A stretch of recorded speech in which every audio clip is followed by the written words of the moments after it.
Next message. Hi Chris, this is Joe calling from Henry's. You called not too long ago asking about your adapter with an ND filter for EOS R. I found it. It was here in our shipment as expected, and it's available for pickup, so feel free to stop in whenever you get a chance. Thanks. Okay, so that was Henry's Camera Shop. Looks like our Canon RND drop-in filter is in. That's the filter that is built into the adapter that actually fits behind the lens instead of going in front. It's brand new, so I'm excited to see what it's like. We use a 20mm Sigma lens that has a bulbed lens, and you can't just screw on one of those ND filters on the front. So I'm really looking forward to having one that goes on the back side and will work with any of our EF lenses. From looking on YouTube the last few days, I haven't been able to find a whole lot about it or a lot of videos that include it. Sounds like it's a pretty new product, or it's either out now or I just happened to get one just before it was out. So to help you guys out, we're gonna go pick it up now and then we'll dig into it and see what it's like. Let's head on over to Henry's and pick it up. All right, we're here.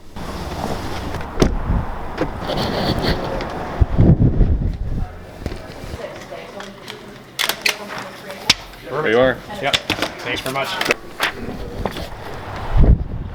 Okay, so we got the ND filter in there. It's pretty cool. It just goes in there. It has a little knob on the side. You can adjust it. Before I would have to go ahead and like play with my aperture, or like even when you're in a bright sunny day, you couldn't do anything with ISO.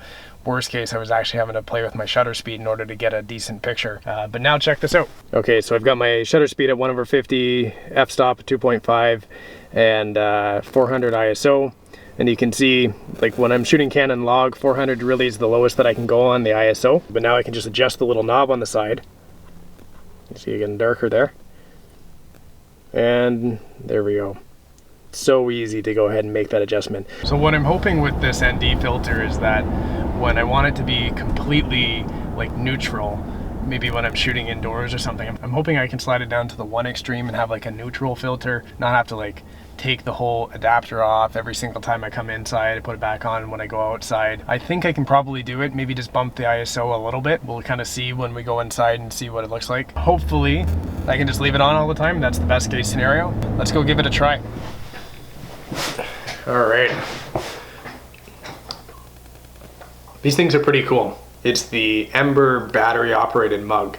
It's got a heating element under here, so it keeps your coffee at the exact temperature, whatever temperature you want for like an hour. And then it has like a coaster on your desk that you put it on that keeps it charged. So if it's on the coaster, it'll stay charged forever. My coffee is exactly 137 degrees Fahrenheit. If you want to go ahead and heat that up, slide it up, goes to 140, cool it down, 135. So whatever you like.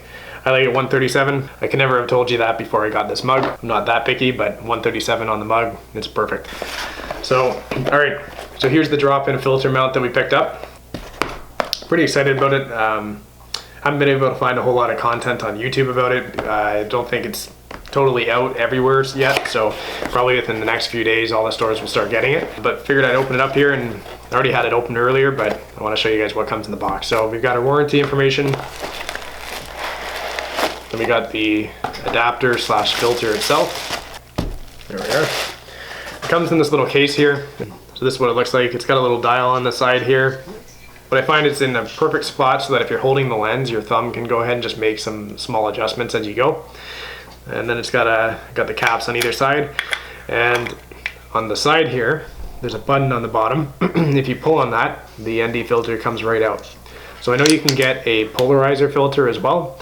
And what I would have liked to see included in the box was just a blank one that doesn't have, like, just basically a blank insert that doesn't have anything in the middle, like no dial or anything. And I feel like that would be a pretty cheap thing for them to have included. I'm kind of disappointed that it's not in the box, and although I do see online that it is available, it's just I haven't been able to find it in any stores yet. So just like a spacer, because right now the downside is what I noticed when I was inside, even if I put this as like light as it can go, I still can't, it still reduces too much light for shooting indoors.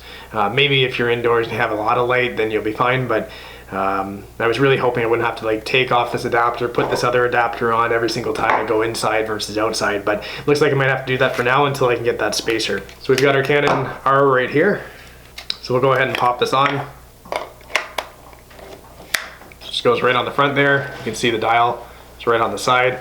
The downside, I mean, I only shoot with EF lenses right now, but the new RF lenses are not going to be compatible with this, because what this is doing is making this camera compatible with EF lenses by mimicking the spacing that a mirror would create inside a DSLR. But because this is mirrorless, the RF lenses go right up against. There's no space to be able to add that in. So if you're using an RF lens, I guess you're going to be stuck with just using a screw-on one that goes in on the outside of the lens. So that's a little bit of a bummer for the new lenses, but I'm only shooting with EF lenses, so this is a great bonus for me. So we shoot with the Sigma 20mm.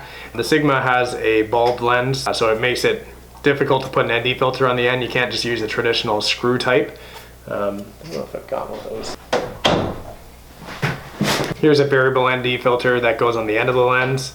So this would go ahead and screw onto the end of a normal lens. Here's a 67mm. This is a 72mm, and this is a 77mm, I think. So the downside is that you need to have multiple of these for all your lenses.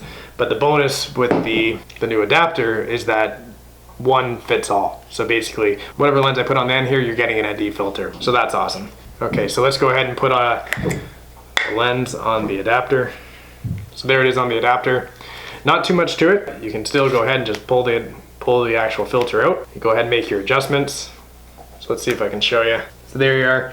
If I go ahead and like adjust this, it gets darker. If it gets lighter. So that's really all that there is to it. Pretty basic. I haven't really had a chance to use it yet, but over the next few days, I'm going to go ahead and we'll do some shooting and see how it works out. I expect that it'll be great. It already is proving to be way easier than what I was dealing with before. So if you have any questions, just let me know down in the comments below. I'll do my best to answer them. So not a whole lot of content out there yet about this, but it's brand new. I think it's pretty revolutionary. I know there were some third-party ones, but it's just nice to see that Canon has come out with an official one. You know, it's all compatible with the camera and the lenses, so I'm not gonna have any issues there.